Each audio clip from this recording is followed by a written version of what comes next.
And I'm going to start with a poem from Rumi. This poem basically is so musical and all talks about is love. It says, bravo, love, you're this, you're that, you're that. I'm just going to read part of it so to give a taste of original language Rumi to everyone tonight. And I start the night with my mother tongue, which is Farsi.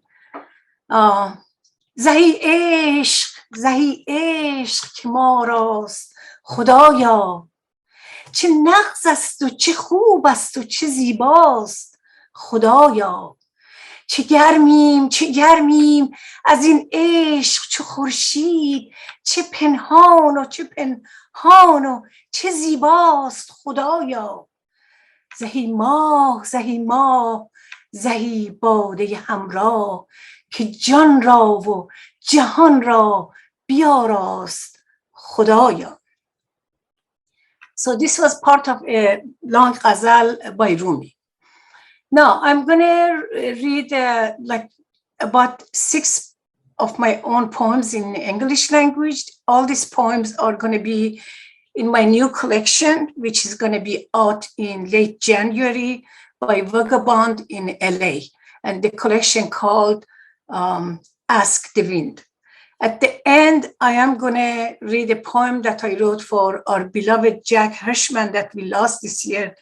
He was a good friend of mine. He was San Francisco's iconic poet laureate and many more things. So I wrote a poem for him, like many other poets, which I'm going to read at the end of my turn tonight. The first poem called Imagine. Imagine that every morning on every door a stem of a flower of love hangs, void of locks, chains, and iron fences. And every day on the streets, children play like free birds, hand in hand with full bellies, with the right shoes on their feet, going to school without fear of being stolen. Dogs and cats, like dear citizens, walk with patience, patient man and woman. We can imagine that we all can live together without war and bloodshed, wherein people shall worship the earth and the lands. A world in which every human death would be a disaster. And in it, there will be fruits and trees and plants in place of cannons and guns. Anthem and poetry in place of anger and hostility. The second poem called Tribute to Spring. I feel so ripe, as if I was just born from a tall tree in the garden. Fresh leaves were sprouting all over my skin. I cannot stop growing every second under the clear whistle of sunshine on this Sunday before spring. I feel so ripe, as if coming out of the winter ground, carrying with me a taste of many springs. It is me or the aroma of the coming spring or the recycling of love in my heart, which helps me with rebirth so beautifully today. The next poem is called You Are Beautiful. And actually I wrote this poem for my daughter. I think it was, what year was that? I don't know. We had invitation to go to first international poetry event in Kerala, India. And my daughter sang for them. And of course I performed my poetry bilingual. So when we were coming back, I wrote this poem talking to my daughter. The name of the poem is You're Beautiful. My daughter was beautiful next to the mirror of Dorian Gray under the moon. There was something in the locks of her hair more surprising than the turns of history. And the moon with a mythical shadow escaped from the vineyard, hiding in the corner of her lips. I told my daughter, you're aware with a conscious mind. You're on the verge of saving me and save the one who thinks we will seize life from malice one day and divide the remainder of our pride. One day we will fly our milk-filled breasts under the sun for the thirsty birds so they can build their nest on the top of our breast. My daughter knows she's beautiful in her mind. Beautiful are her mighty hands. She knows very well that roses die in gardens every day, every year, that only the roots can stay. I said to my daughter, you're beautiful, so beautiful, that with the daughters of unknown lands, with prairie girls, with homeless and hungry girls, together you will all divide the sun on your shoulders to teach us equality. The next poem is kind of a love poem called Your Shirt.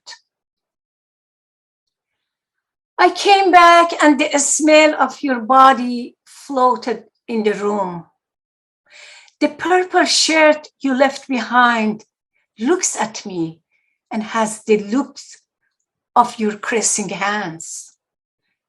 You left your undershirt behind and forgot to take the history book with you. In these voiceless hours, you're staring at me through the purple shirt, still holding the warmth of your body in it and the perfume of your imaginary presence is intoxicating. The next poem that I want to read, which I wrote maybe 30 years ago, I was in Baltimore and I went to Johns Hopkins University. I just came from Iran and I had a nursing license in Iran. I was very young when I came to this country. And I went to interview for job. I had job interview. And the lady who interviewed me was older lady. And I'm telling you what happened when she asked about my name. So I published this poem. I wrote this poem a long time ago.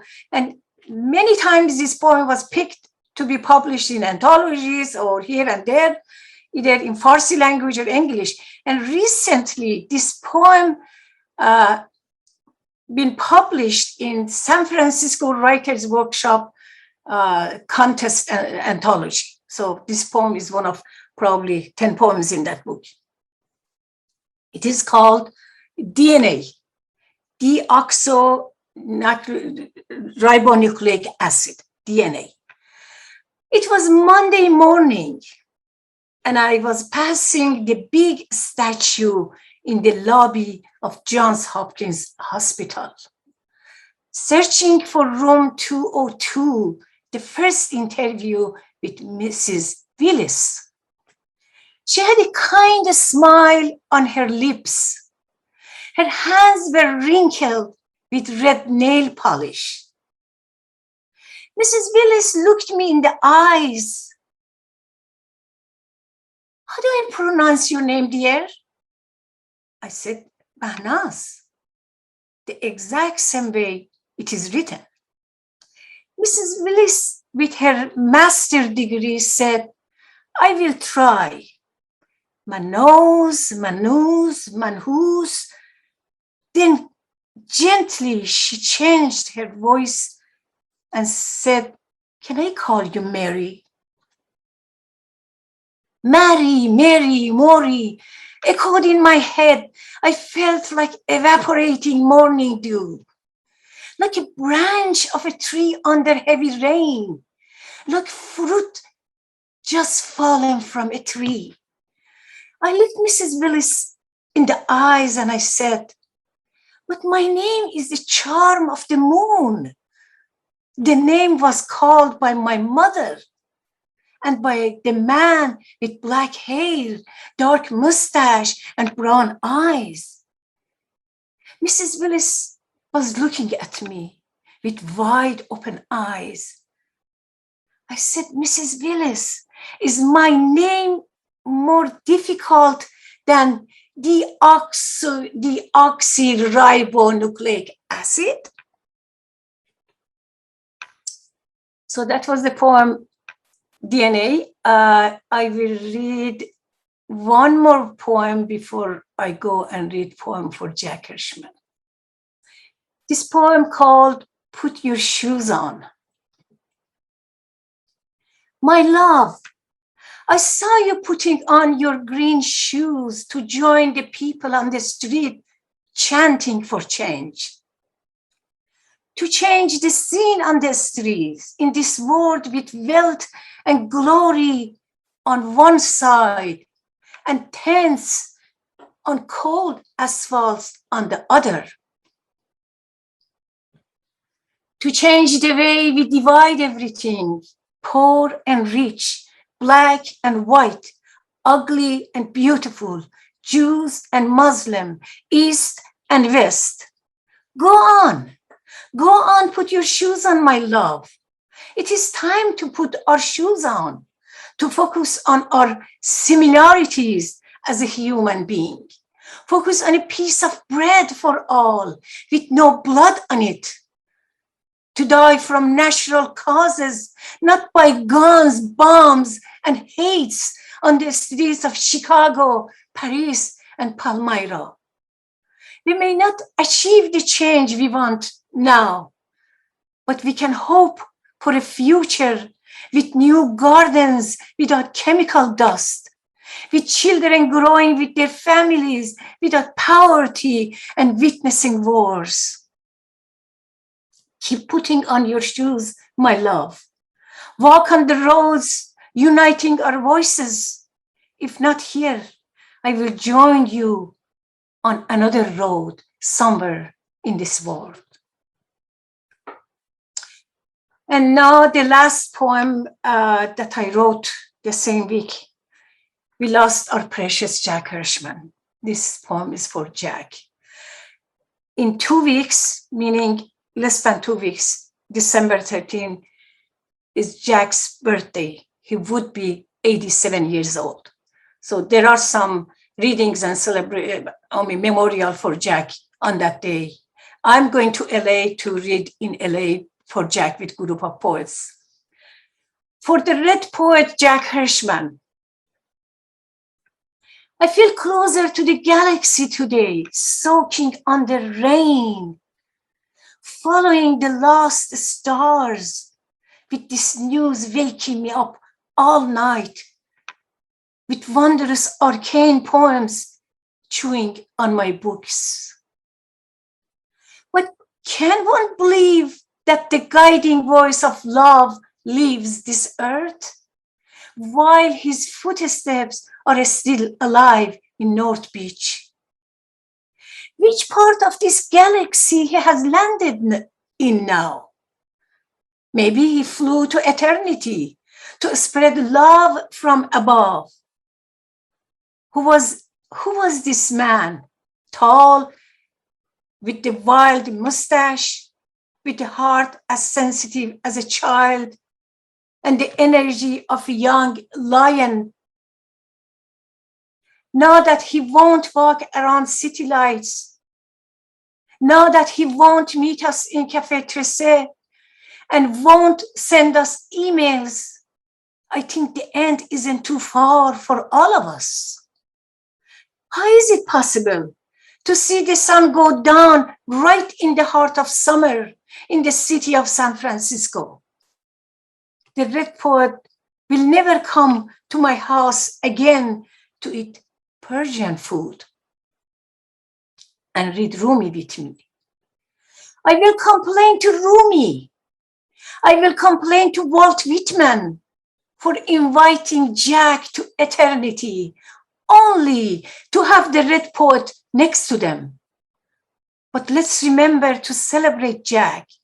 Let's dance behind house number 858A. Let's put red roses in Aggie's hair, celebrating the man we all adored.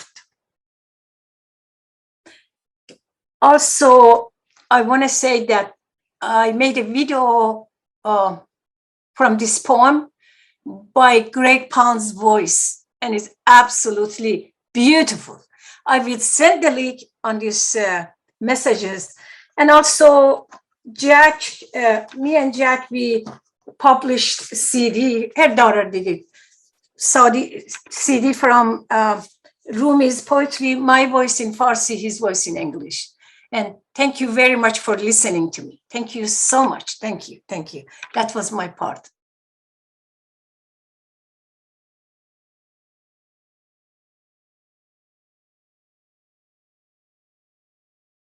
For Iranians, Hafiz has a special place. And Hafiz also is very difficult to translate. It's so difficult because the magic of Hafiz poetry is rhythm and music in it, and the way he played them.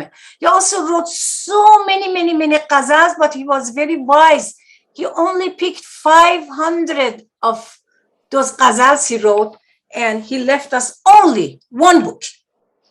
This is Hafiz's ghazals. So I will read the first poem in his book. And his poems don't have name. Just you open each page and you see, you read the poem. And there are like 12, 15 lines of ghazal. And always the last line, he talks to himself. Like, Hafiz do this, Hafiz do that, or Hafiz did this, or Hafiz said that. So the last line always ends with Hafiz. I will just read some of it, and then maybe read something else or just finish it here. ألا يا أيها الساقي ألا يا أيها الساقي أدر كأسا وناولها که عشق آسان نمود اول ولی افتاد مشکلها.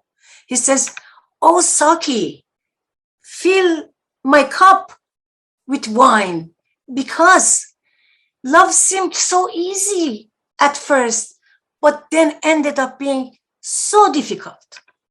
So, ألا یا أیها الساقی أدر کأسا وناولها که عشق آسان نمود اول ولی افتاد مشکلها. همه کارم ز خودکامی به بدنامی کشید آخر، نهان کی ماند آن رازی کزو سازند محولها. به بوی نافی کآخر صبا زان طره بگشاید، ز تاب زلف مشکینش چه خون افتاده در دلها. It's our love poem here. It says, when she opens her tresses, long hair, and the breeze goes through her hair, oh my God, the magic comes through, that perfume from her hair, and it just makes my heart like bleeding, because the love is intense and the aromas of her hair is intense. شب تاریک و بیم موج و گردابی چنین هایل، کجا دانند حال ما سبکباران ساحل. And thank you very much for listening. Thank you very much. And thank you for indulging us in that. Thank you.